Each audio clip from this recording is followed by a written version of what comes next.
Hello, this is Tiffany Denise, founder of Tea by Tiffany, luxury lifestyle tea brand, where our mission is to make fine tea and tea culture commonplace in a coffee-driven society. One of the most interesting things about being in this tea industry itself is that I meet people all the time who want basic information about what tea is, how to prepare tea, where does tea come from, what is tea. So I put together this informational video to hopefully help all of you tea novices out there become aficionados and then one day a connoisseur of tea. So I hope that you enjoy the wonderful presentation that we have for you today. See, I am surrounded by an array of beautiful teaware that represents different parts of the world. For instance, we have a Korean teacup. It's really beautiful. It comes in a couple pieces. Here's the top so that when their tea is actually steeping, you can cover it up. And then this is the strainer that's on the inside. So when your tea is actually done being steeped, then you have your cup, and then you have your strainer sitting in the top. Isn't that so cute? I love it. And then we have a traditional English style teacup, very beautiful. I got this at a junkyard sale. It's amazing some of the things you will find, tea related, that is. Okay, and then over here I have a gawan from China. This was given to me as a gift. So the tea leaves are actually steeped inside the gawan, and then when it's done, it's poured and strained into the cup. You have to really be an expert pourer to make sure you don't get those unwanted leaves in your final brew. Over here I have a teacup from, actually a tea glass from Morocco. Moroccan tea glass. Isn't it beautiful? Can you imagine all the different designs they come up with for these beautiful tea glasses? So one of the most common misconceptions about tea is exactly what is tea. So I'm going to give you this word and I want you to remember it. It's actually two words and it's a scientific name for tea. Camellia sinensis. Say that. Camellia sinensis. It's a plant in which all tea derives from. What? I know you're wondering, what is she talking about? All tea comes from one plant? Absolutely. The Camellia sinensis plant has different varietals, but that is actually where tea comes from. So the question is peppermint a tea? What do you think? No, peppermint is not a tea. Peppermint is an herb.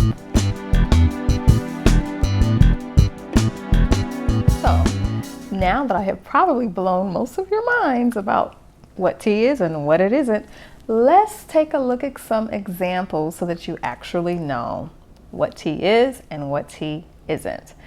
First up, I have rooibos. Rooibos it's a shrub, actually. It's not a tea, it's an herb, and it originates from South Africa. It is very famous and very beloved, not only because of its health properties, high in antioxidants. It's a staple drink in South Africa. It also acts as a black tea, meaning that it can take milk and sugar very well, and the taste of the rooibos plant, the shrub, still comes through in your brew. So it is herbal. It's a way to enjoy like a hearty tea, but actually there's no caffeine in it, and it gives a beautiful red color.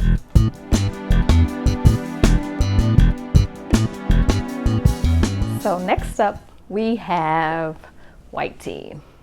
Okay, so white tea is actually tea. I'm not going to go over all the types of tea in this particular introduction because I don't want to give you too much information at one time, but we're going to focus primarily on 4 types of tea, white tea being one of them. And I guess it being, when you think about the different types of tea, you would talk about white tea is the first tea. So this is a white tea, and if you look at it, if you notice, you'll see some of the tea leaves, they actually have little fur on the leaves. They're like a really beautiful young tea leaf. And then you'll see some of the flower, and then you'll see some branches. from the plant itself. So this is white tea. That's real tea. This comes from the Camellia sinensis plant.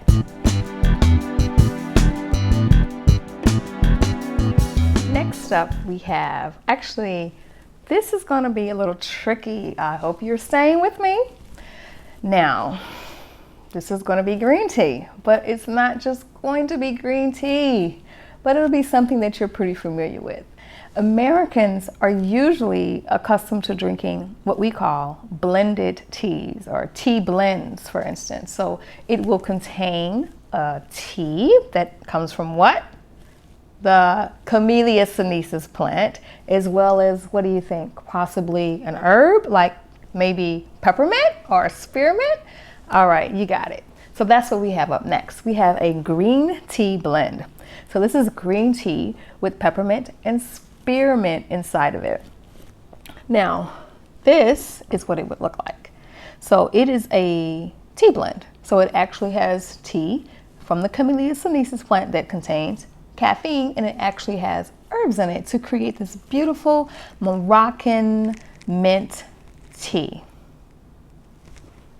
So you can look and you can see the mint leaves, and then you can see here we have the green tea.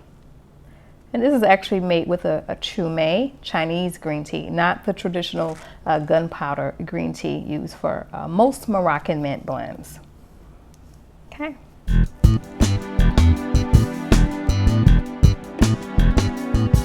Next up, we're going to go back to the herbal, the purely herbal tea, no caffeine in it whatsoever. Now, here we go. Gonna go up here, and beautiful floral blend.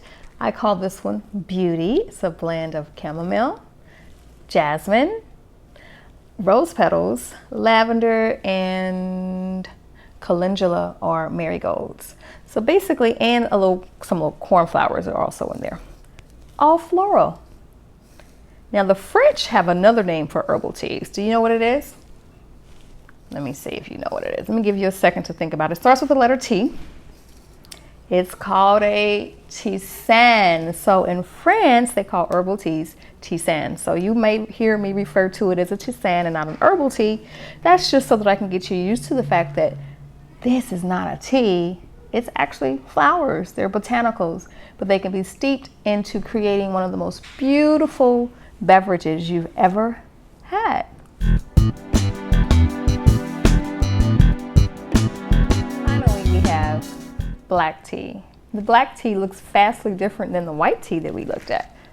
This is what it looks like. And we know that black tea has caffeine. Again, it is a real tea, true tea, and it comes from the Camellia sinensis plant as well. So you can see the leaves, they look a little different. Each leaf is really curled up. So when the water hits the leaf actually will expand and you see the whole leaf. All right? Very interesting, right? It's black tea. So now I just wanted to briefly touch on another question that many novices have about tea. Bag tea versus loose tea. So today I've basically shown you what loose tea looks like before it's bagged. Actually, the teas that I've shown you are really high quality herbals or teas themselves. And usually these teas are not bagged. They are basically taken loose. However, if you must have that bagged experience, one thing you can do is you can invest in one of these, a tea ball. You can actually open this up and put your tea leaves or your herbals or your tea blends inside of the ball. And I'll show you how to do that. Okay, so we're going to take our rooibos and we're going to add it to our tea ball. So you've got this wonderful loose tea and you don't know what to do with it. Well, invest in a little trusty tea ball and take about a teaspoon of the tea or the herb. And 1 teaspoon is good for 6 to 8 ounces of water. And depending on the tea type, that will determine the temperature that you steep the tea. So, Alrighty, so here you go. You have your loose tea in your trusty little stainless steel tea ball. And now basically you're gonna add this to your teacup in the water and you're gonna steep it and take it out when it's ready. So there you go, you have replaced the need for the tea bag. Okay, so say you don't want to use a tea ball or you don't want to use maybe an infuser tea bag. You want to go fancy with a beautiful teacup. And there are teacups that actually have the infuser already in. This one does. This is a beautiful glass teapot. I just love it. Teacup. So you're going to take your top off. You're going to have your tea leaves. I have the black tea leaves. You're going to add about a teaspoon for your cup.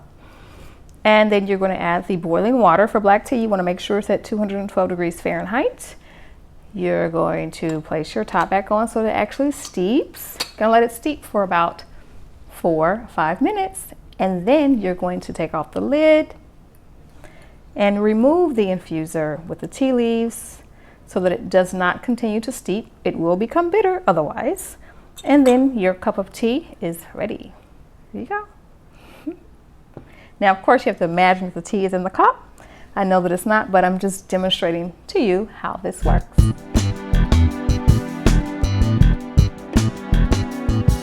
So you probably can hear my kettle in the background. I'm about to make some Salmei white tea for my friends, and I'm going to use this beautiful glass teapot. Okay, so it's about 2 of us, so I didn't put too much white tea in there, but this is what it looks like.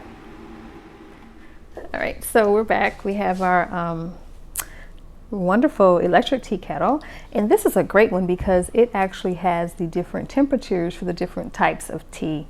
So we're doing white tea, so we boil the water to about 185 degrees Fahrenheit, and we're just going to add that to our teapot. Look at those leaves.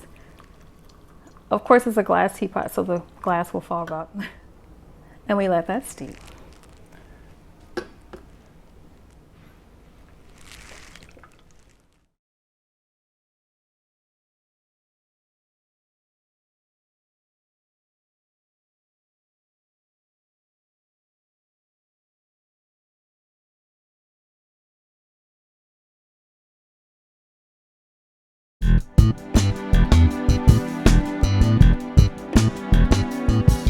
Okay, so our beautiful white tea has steeped for about 3.5 to 4 minutes. And because I decided to go with smaller teacups for my friends, I can pour for 4 instead of 2. Okay, so we just pour the tea. Actually, you could actually remove the strainer if you like. All right. I hope you've enjoyed this introduction to tea. There's so much more in the introduction. I mean, we haven't gone over things such as the caffeine content, where tea is produced, different types of really going into the different types of tea. Some of them maybe the health benefits, so much more to discuss. But I hope that this was a wonderful introduction for you. And for those of you out there who are still wondering, tea, what's the big deal? Well, let me tell you, 40 years ago, wine was not a big deal in these here United States of America. And tea will have a similar renaissance. Actually, if you listen, you'll hear tea creeping up all around you. And Tea by Tiffany will be there to help you along the way. Cheers. And here's to making fine tea and tea culture commonplace in this coffee-driven society. Thank you for tuning in.